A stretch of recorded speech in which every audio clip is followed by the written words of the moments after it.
उत्तर प्रदेश में सियासत इन दिनों अलग लेवल पर चल रही है और यही वजह है कि करहल में होने वाला उपचुनाव एक बार फिर से राष्ट्रीय राजनीति के केंद्र में आ गया है।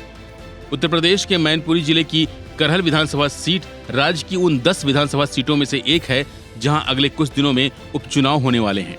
करहल सीट इसलिए भी खास है क्योंकि यह सीट सपा सुप्रीमो अखिलेश यादव के इस्तीफे के बाद खाली हुई है और करहल में कई दशकों से किसी पार्टी की दाल नहीं गल पाई है क्योंकि यहाँ सपा संस्थापक मुलायम सिंह यादव का अवैध किला है। लेकिन जिस तरह से लोकसभा चुनाव में बीजेपी को अयोध्या में हार का मुंह देखना पड़ा, उसके बाद से बीजेपी के लिए करहल की सीट का महत्व और भी बढ़ गया है और अब बीजेपी इसे चुनौती के रूप में ले रही है।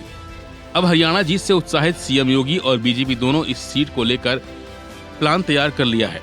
आखिर क्या है ये प्लान और बीजेपी इस प्लान को कैसे करेगी इम्प्लीमेंट, इसके बारे में पूरी जानकारी देंगे। लेकिन उससे पहले आपको बताते हैं कि आखिर क्या है करहल सीट का इतिहास और समाजवादी पार्टी के लिए ये सीट कितनी खास है। दरअसल करहल सीट पर सपा प्रमुख मुलायम सिंह यादव और उनके परिवार का वर्षों से आधिपत्य रहा है। एसपी के इस अभेद दुर्ग को 20 साल से कोई अन्य पार्टी भेद नहीं सकती है। ऐसे में लोकसभा चुनाव में बीजेपी को मिली हार के बदले सीएम योगी करहल सीट जीतकर आला कमान को देना चाहते हैं। बीते 2 दशकों से करहल सीट पर सपा को छोड़कर किसी दूसरी पार्टी की दाल नहीं गड़ी है, लेकिन हरियाणा जीत से उत्साहित बीजेपी करहल को जीतने का अभी से प्लान तैयार कर लिया है। बीजेपी भी वही फार्मूला अपनाने जा रही है जो हरियाणा में अपनाई थी। अगर यह फार्मूला करहल में भी कामयाब रहा तो बीजेपी साल 2027 के विधानसभा चुनाव में यही फार्मूला एसपी के सभी जीते हुए सीटों पर आजमा सकती है। बीजेपी इस फार्मूले की शुरुआत करहल से करने जा रही है।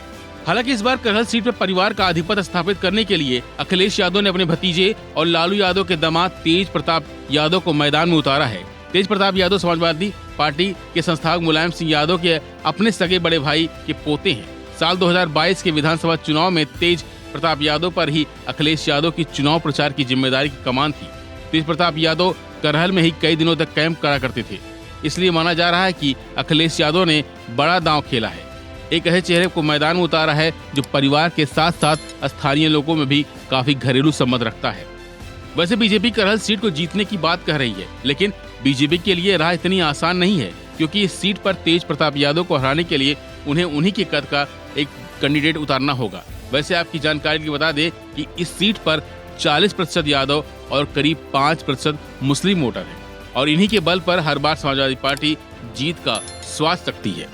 फिलहाल के लिए बस इतना ही। बाकी अपडेट के लिए बने रहिए वन इंडिया हिंदी के साथ।